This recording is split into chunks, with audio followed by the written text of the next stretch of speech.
ma jeceshahay ilaahay inuu ku jeclaado ma jeceshahay ilaahay inuu raali uu kaa noqdo ma jeceshahay ilaahay inuu macaaga uu noqdo mar walba kuu kaalmeeyo kuu nusreeyo wax walba ood u baahan tahay uu ku siiyo ku hanuuniyo ku jeclaado ku soo dhoweeyo ku toosiyo ma jeceshahay haddaad jeceshahay toddoba astaamaan kuu sheegi uu ilaahay kugu jeclaanayo raalli kaaga noqonayo aad ugu dhowaanaysid waa toddoba sifo inaad ku sugnaatid sifada koobaad waa alixsaan waa inaad fiicnaatid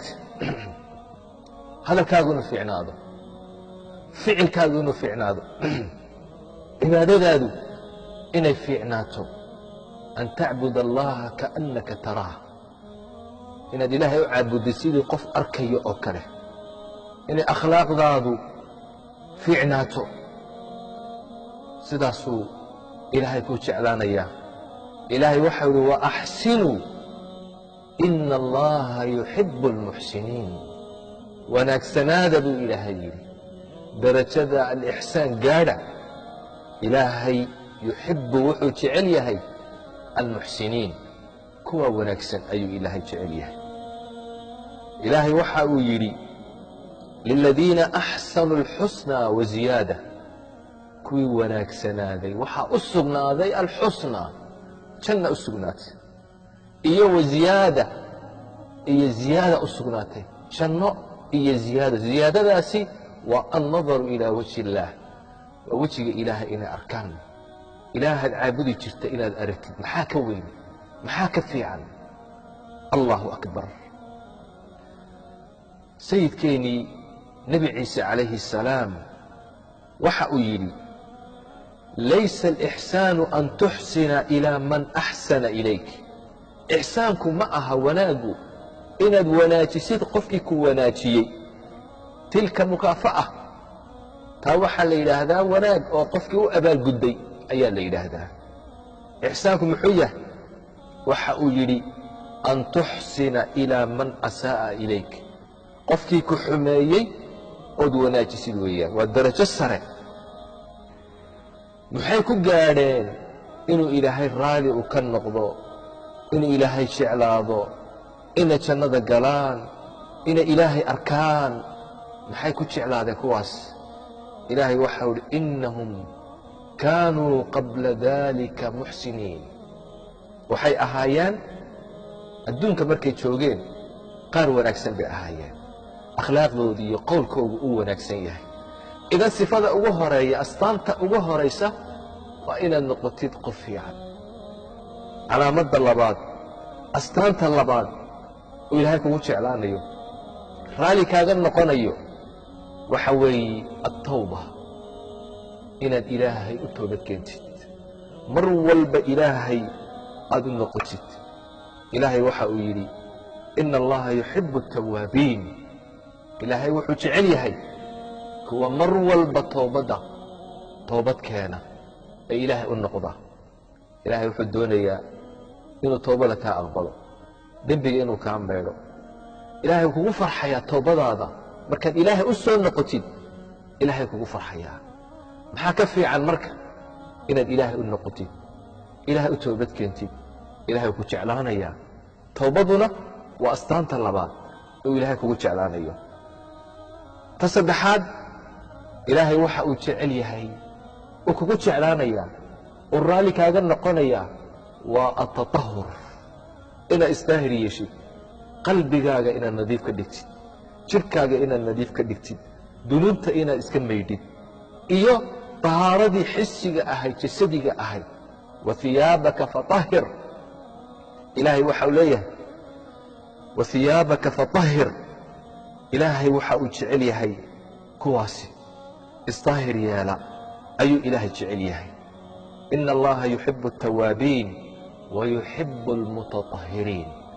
kuwa isnadiifta ku dadaala iimaankooga iyo qalbigooga iyo caqligooga iyo jirkooga intaba nadiifiya nadaafadda ku dadaala taana ilaahay uu jecel yahay ilaahay baad ugu dhowaan raalli buu kaaga noqonayaa sifada afaraad oo alla kugu jeclaanayo kugu soo dhowaynayo darajo sare uu kugu siinayo ta afaraad oo alla ka cabsi ilaahay ood ka cabsatid ilaahay waxa uu leeyahay faina allaha yuxibu almuttaqiin ilaahay wuxuu jecel yahay kuwa ka cabsada isaga cadaabkiisa ka cabsada cuquubadiisa ka cabsada naartiisa ka cabsada iska ilaaliya macaasida daacada ilaahay u orda kuwaasuu ilaahay jecel yahay shirkiga iyo xumaanta iyo dunuubta ka fogaada astaanta shanaad uu ilaahay kugu jeclaanayo sifadaasi waa asabr inaad sabir yeelatid ilaahay waxau leeyahay wallaahu yuxibu asaabiriin ilaahay wuxuu jecel yahay kuwa sabra daacaadkiisa khayrka ku sabra maxaarimta ilaahay uu kaa xarimay ka sabra ka joogsada qadarka iyo masaa'ibka dhacaya ee qoran ku sabra kuwaasuu ilaahay jecel yahay ilaahay maxaa ka fiican jannada markuu ilaahay uu ku geeye ee jannada aad geshid ay malaa'igta kugu soo gasho ay tidhaahdo salaamun calaykum bimaa sabartum fanicma cuqba daar malaa'igtii baa soo gelaysa min kulli baab albaabada jannada waxay ku leeyihiin salaamun calaykum nabadgeliyo korkiina ahaato jannada maxaad ku gasheen waa bimaa sabartum sabirkiinni awgeed daacadii ilaahay baad ku sabirteen maxaarimtii baad ka sabirteen qadarkii ilaahay ayaad ku sabirteen ta lixaad waa altawakul cala allah ilaahay ood tala saaratid asbaabta ood la timaadid aad ilaahay arrintaada u dhiibatid ilaahay wuu kugu jeclaan ina allaha yuxibu almutawakiliin ilaahay wuxuu jecel yahay kuwa tala saarta